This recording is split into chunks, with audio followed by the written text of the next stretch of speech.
Vokatra ny hahitrano zay nisy teny ambopomo dia mpianatra 4 no tsy manan-kialofana. Mpianatra ankatso manodidina ny 4 eo no eo no tsy manan-kialofana noho ny fahamezana bloc tetsy ambopo. Vokatry ny jiro tapaka dia miverina no natonga ny firehetana raha araka ny valazan'ny loharanom-baovao. Tapitra may avokoa ny entana sy ny fitaovana hoentin'ny ireo mpianatra mianatra. Ny amin'ny resaka loza amin'ny zava-mananaina sy ny harena kosa dia gidro miisa 3,000 no misy mihinana isan-taona eto Madagasikara. Mitombo hatrany ny fihinanan'olona biby arovana eto Madagasikara satria 3,000 isa eo no eo no vinavinaina lan'olona isan-taona. Manoloana izany zava-drehetra izany dia voalaza fa mihamtombo anefa ny filan'ny ireo mpanjifa henangidro ireo koa dia atahorana ho lany tamingana izy ireo. Ny mikasika ny depute Rajerson Antoine kosa dia fantatra fa hiakatra fitsarana eny Anosy ny solombavambahoaka Antoine Rajerson. Solombavambahoaka Rajerson Antoine dia hiatrika fitsarana eny Anosy ny alarobia 10 Desambra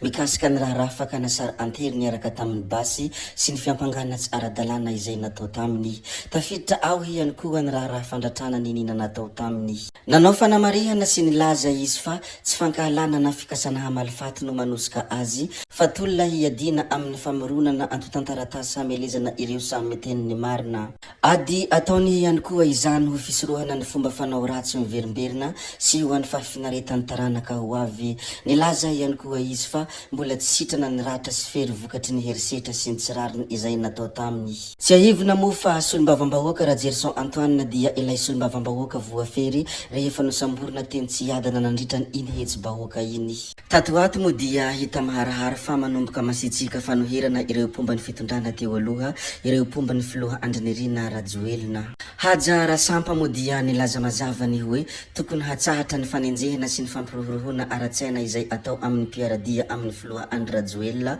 hoy ny solombavambahoaka Haja Rasampa. Nambarany koa fa tsy azo ekena ary tsy hitondra fitoniana eto amin'ny firenena ny natao teny amin'ny tranony Ray aman-dreniny Dina Andriamaholo izay sekretera jeneraly lefitry ny fiadidian'ny repoblika teo aloha. Ny fanjakana izay tarihiny filohan'ny fanavozana kolonel Mikael Randrianirina ny tokony hanome baiko hampitsahatra ireny tranga ireny raha toa ka tena mikatsaka fitoniana eto amin'ny firenena. Noho ny farany moa dia nanamafy ihany koa ny solombavambahoaka Haja Rasampa fa tsy misy ny vola izay lazaina fa napetraky ny filoha Andry Rajoelina tamin'ny ireo mpiaradia aminy. Ndeha moa arantsika misimisy kokoa ny fanambarana izay nambarany solombavambahoaka Haja Rasampa ny mikasika ny fitondrana ankehitriny sy ny mikasika ihany koa ny tsy tokony hanenjehana ireo mpiaradia amin'ny filoha teo aloha Andrinirina Rajoelina. Fahitanay azy moa aloha dia ataoko hoe mazava ny fanenjehana ny olona niara asa rehetra tamin'ny filoha Andry Rajoelina dia tokony hatsahatra satria tsy afaka isy stabilité politique, économique, sociale eto amin'ny tany sy ny firenena raha mbola mitohy fanenjehana io. Efa nangatanay ombieny hoe tokony hatsahatra ka ny amin'ity perquisition tao amin'ny secrétaire général adjoint teo aloha ity moa tsy azo atao hoe antsoina hoe perquisition satria olona tsy manana taratasy no tonga tao atran'ny ray aman-dreniny izay efa olon-dehibe efa mihoatra ny 70 taona no natongavan'ireo olona anakenina ireo. Ka ny antony natongavany dia tsotra satria le feo mandeha le tsao ahely hoe misy vola ao amin'ny napetraky filoha Andry Rajoelina tamin'ireo mpiara-miasany taloha dia eto dia afaka ambarako horetany horendanitra fa tsy misy an'izany ary tena fahadisoana tanteraka ho an'ireo izay ataoko hoe mampita an'izany feo zany hoe misy an'izany any ambadibadika any tsy misy an'izany ary izahay dia tsara ho fantatry ny vahoaka rehetra sy ny mpitondra fanjakana fa ny groupe parlementaire IGMAR